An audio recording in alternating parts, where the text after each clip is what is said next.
Randy Orton wins this match. No, especially because the Singh brothers. Singh brothers are there. Yeah. There's no way this happens. Drew, you got a take. Let's go over the title match. You got a take on that? Who's going to win? For the Mahal Orton? Yeah. I think that Mahal wins, and I think Orton takes time off after this match. Yeah, I know he's been taking a lot of time off as far as, the live events and whatnot. So. John Cena will be back soon. So yeah, Cena's back July 4th, which is awesome. Yep. I'm super excited for that. What are the odds if Mahal wins that they just feed him to Cena? Oh, I would love that. On 4th of July? Oh, yes! That has to happen. That has to happen. America, baby. So who do you guys think is going to win the Money in the Bank ladder match? Could you read the, I don't know if it's Kevin Owens, AJ Styles, Baron Corbin, Sami Zayn, Dolph Ziggler, Shinsuke Nakamura. Oh, I think Nakamura. I think Nakamura as well. Nakamura, this one. They're pushing him real hard. I think Owens and Styles kind of stick in their own feud. Yep. Corbin hasn't proved it yet. He's doing his thing with Zayn, too. Is he? Yeah, Zayn, they'll never push like that, unfortunately. He's a mid-carder. And Ziggler, they don't have faith in him. I don't know why, because I think he's good on the mic and he's money in the ring. Nakamura's clearly the guy they're pushing. This is literally just 3 matches in one, because Owens and Styles is a feud right now. Corbin and Zayn is a feud right now. And Ziggler Nakamura was the last pay-per-view was a match because that's a feud. This has potential to be amazing. Yeah, no, it does. A lot of high flyers, a lot of guys willing to take bumps, hard hitting. I expect this to be a potential match of the year candidate, but we'll see. I think so too. I love the ladder matches. I think they're a lot of fun. Yeah, when done right. Again, it drives me insane that Matt and Jeff Hardy, that match against Cesaro and Sheamus was not. Did I say Cesaro and Sheamus? Probably. Cesaro and Sheamus was not a ladder match. Yeah. That was kind of annoying, but... Yeah, like we said last week, the tag team cage match is never a good thing. Yeah, it doesn't make sense. So that's our preview for Money in the Bank. Next week we'll have the results, and we'll see where we're going towards SummerSlam. Yep. Hold on. Great Balls of Fire, too, is going to come up, I think, 2 weeks after this week, I think. Yes. So we'll have a preview of that soon. It's incredible. Absolutely incredible. Thank you, WWE Booking, for giving us consistent content every week. Gotta love it. Yeah, it's great. Yeah. So tonight's Raw is going up against the NBA Finals, which have been killing it with the rating. So I don't see them delivering even that much. I think their theory is going to be, all right, we're going to lose this one no matter what. Let's just, put something together. And E3 is tonight as well. Yeah, it starts at 9 o'clock. It's a lot of, I think it's going to be a lot of filler, although Lesnar will lead off Raw, but that's before the final starts. Yep. So I think the first hour will be packed. Yeah. So what does this say? 70 days since his last WWE appearance? Yeah, this is the first time Lesnar will be on TV in 70 days. That's terrible, man. I thought it was 30 days. Yeah, where's that? Not even showing up. Not even defending. Just show up, please, to work. Can you imagine not showing up to work for 70 days and getting paid like $10 million a year? 12, I think. 12. Absurd. But whatever. I don't blame Brock Lesnar. No, he's making money to do nothing. Why wouldn't you? I would do the same thing if I were him. I wish he cared a little more. Mm-hmm. Like, obviously, we all do. I'd rather, him not do the same 5 moves each match. Because people are like, oh, Cena does the same 5 moves. Boo. Lesnar, yay. Lesnar does the same 5 moves. What are you complaining about? Cena puts it all on the line. He does like 35-minute matches, coming up with new moves each and every week. Yeah, I'm a big Cena guy, especially lately. He's put on good work lately. Drew, I just feel like with Lesnar especially, he won the title from Goldberg. Yeah. So that match alone was what, like 2 minutes? Yeah. No, I think it was like 4.5. They timed it. It was ridiculously short. Lesnar's probably worked a total of 8 minutes of actual wrestling this whole year. Yeah. And I think he did a house show or two. So probably 10 minutes. And it's halfway through. So he's made $6 million, essentially, for 10 minutes of actual athletic work. I mean, he obviously puts in time in the gym, but, I mean, he's probably going to do that regardless. Why? Yeah, why does that matter? So let me ask you this. So, obviously, we're all kind of very on Lesnar. I think that's kind of our... I still, I'm intrigued whenever he's on. I think it's, exciting. I think, he's must-tune-in TV, but I expect him to, unfortunately...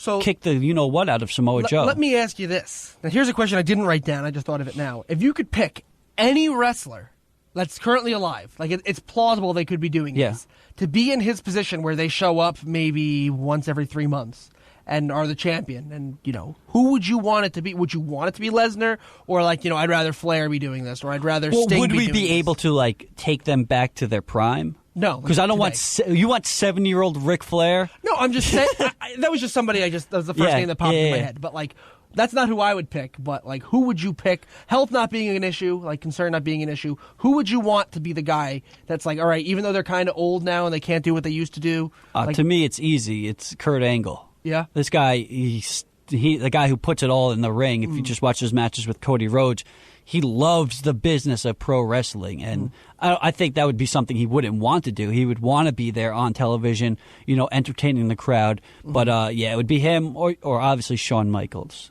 Michaels is a good pick, but he'll never come back. No, unfortunately. You guys got one? Let me go first, Drew. You got a wrestler? Hulk Hogan. Hogan would be fun. I would love that. I can't wait till he comes back. Although he's saying dumb stuff even today, Bill the whole Bill O'Reilly thing. He was like, "You should keep your mouth shut." I was like, "Dude, why are you even bringing this up? We're kind of forgetting that you said the word, but now you're bringing the attention back. Just shut your mouth, Hulk Hogan. I love you, but you're an idiot." Yeah, my guy is Sting. Oh yeah, I would love because Sting can cut some great promos too. And if he was, just cutting promos here and there and defending his title, I think that would be a lot. He doesn't even need to cut promos because look at his '97 work. He said no words that whole year, and he was the most over wrestler in the company. Up. And he showed he still had it with his Rollins feud. Yeah, like I said, if he had the health to do it, if he had the health to do it, I would totally replace. Lesnar I think he still can wrestle, but WWE is so against him and Daniel Bryan to get back in the ring just because of injuries. Yeah, which is unfortunate because I would love. Daniel Bryan would be actually my number one pick now that I think about it because I miss that guy a lot. Even to show up, I feel like I don't know, it wouldn't be a huge thing when he showed up every 3 months though. Daniel we're Bryan, still true. We're not that far removed from him being an everyday wrestler on a large stage. Yeah, I'm thinking more guys that you haven't seen that much. The icons that maybe started in the late 90s. Like I said, Sting was there in TNA, but who watches TNA? So no one. No one. That doesn't really count. Yeah. So. It's unfortunate. A lot of these guys, their best years, not Sting, but Kurt Angle will go on record saying his best years were when he was in TNA. Yeah. And all that library, there's no TNA network, it's going to be lost unless, I think WWE will eventually buy it. Craziest part, too, is, Tom, who was with us, he used to work in the TNA warehouse where they store everything. And, as with all those rumors going around, WWE is going to buy the library, he was like, there is no library. It's all gone. None of it. No one has it. Really? TNA doesn't even have the library of stuff that they recorded. So I have a few DVDs. I'm sure some people have recordings of it, but as far as that's why WWE is so smart. They kept all of their stuff in great condition in a vault. And I guess TNA didn't have the funds to do that. Yeah. It's unfortunate. So, yeah, definitely is. Speaking of TNA, something that started, a little bug crawled around. You killed a bug? Killed a bug. He was crawling around on my rundown. Anthony, I got a letter from a prisoner when I killed a bug. Really? Yeah, on the air. I'll show you it. Bizarre. I've seen it. I can joke. So Matt Hardy says, kind of said two different things. He's doing an interview. It's actually going to be on Bring It to the Table, which is a WWE Network show. Is that tonight? Yeah, it's going to be on tonight. But this little excerpt was from an interview. Said there's a chance that the broken gimmick comes to WWE. But then he went on to say, when it happens, and I'm not going to say if, when it happens, it's going to be the most exciting thing to hit WWE programming in a long, long time. We've got to keep people guessing. But there's a chance, and when, not if, is kind of two completely different things. He's already starting to, with the gimmick right there, say two Well, the fact things. that they're talking about it on WWE programming is good news. Yeah.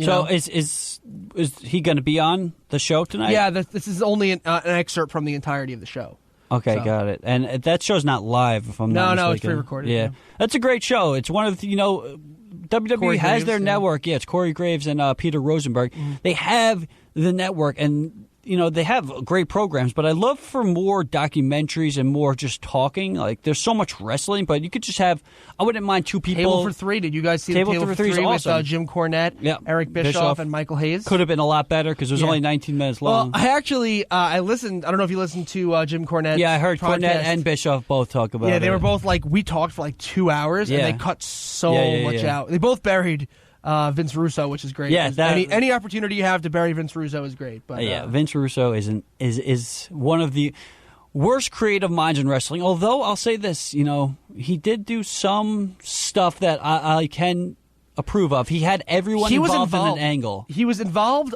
very heavily. For those of you who don't know who Vince Russo is, he was very much involved in the creation of the Attitude Era. Yes. But the problem is that Vince Russo will tell you that he was the head creative of the Attitude Era, but he was just another guy at the table, and he had a ton of terrible ideas that as a team, creatively, they were shut down. Well, Vince McMahon's the filter. Right. He didn't have that filter in WCW. Right. And eventually, he was brought to WCW, and it was just, that was it. That ruined the company. Yeah. They had so many great performers in WCW, and they were just, terrible storylines, and Vince Russo is to blame. Overly sexualizing women too. I was not a fan of. If you watch a lot of his angles, so he's I got to say, one of my favorite Vince Russo bits though was WCW in, I want to say 2000, 2001. Probably 2000. What was it? It was at Nassau Coliseum. He was coming out and he had a cage match against, I think, Booker T. Yeah, and he wins the title, right? Yes, and Jeff Jarrett hit Beetlejuice from the Howard Stern show in the head with a guitar. Yes. That was, I gotta say, that's a great segment. Yeah, that is great. Beetlejuice in the head with a guitar. He hit another midget as well. He's still alive, Beetlejuice? I think he's dead. No. I think Beetlejuice is dead. No. I'm pretty sure he's dead. Oh, I'll bet you again. I'm 2 for 2 with these bets. Oh, today. He did hit Gary Coleman in the head as well, who is dead. And, so Jeff Jarrett... Are you sure he's not dead? I mean, not that I know of. I'm a pretty big Stern guy. I would have heard it. All right, then maybe you're right. I could have heard he was dead. So let's look at this. This is interesting because we got a little bit of time left, like 2 minutes. On this day, 12 years ago, WWE produced ECW One Night Stand from the Hammerstein Ballroom. That's probably my third or fourth favorite pay-per-view of all time.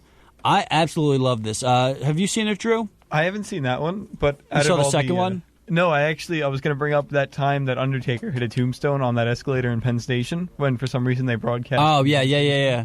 You saw that? Yeah. Yeah.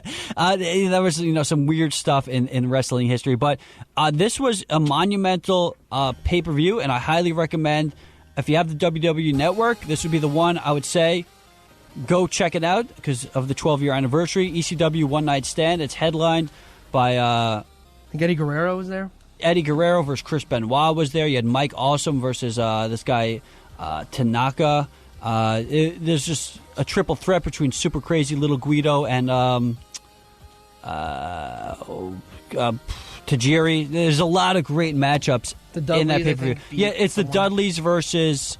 I don't know, but that's the main event. The Dudley Boys are in the main event. And there's a lot of, WWF alumni in the crowd that are watching it, so definitely recommend checking that guy out. So that just about does it for us today on the Squared Circle. Stay tuned because the 4:30 news wrap-up is next, and I'm sure there is plenty of news in the world for them to talk about, and somehow they fit it into 30 minutes. So stay tuned. Thank you, Drew. Thanks for having me. Just Drew. It's weird. I haven't been in the studio during the day in like 3 weeks now, and then ever since I got back, I've been in the studio, and then I was just on the air for like the past 2 hours. So it's incredible. Good stuff.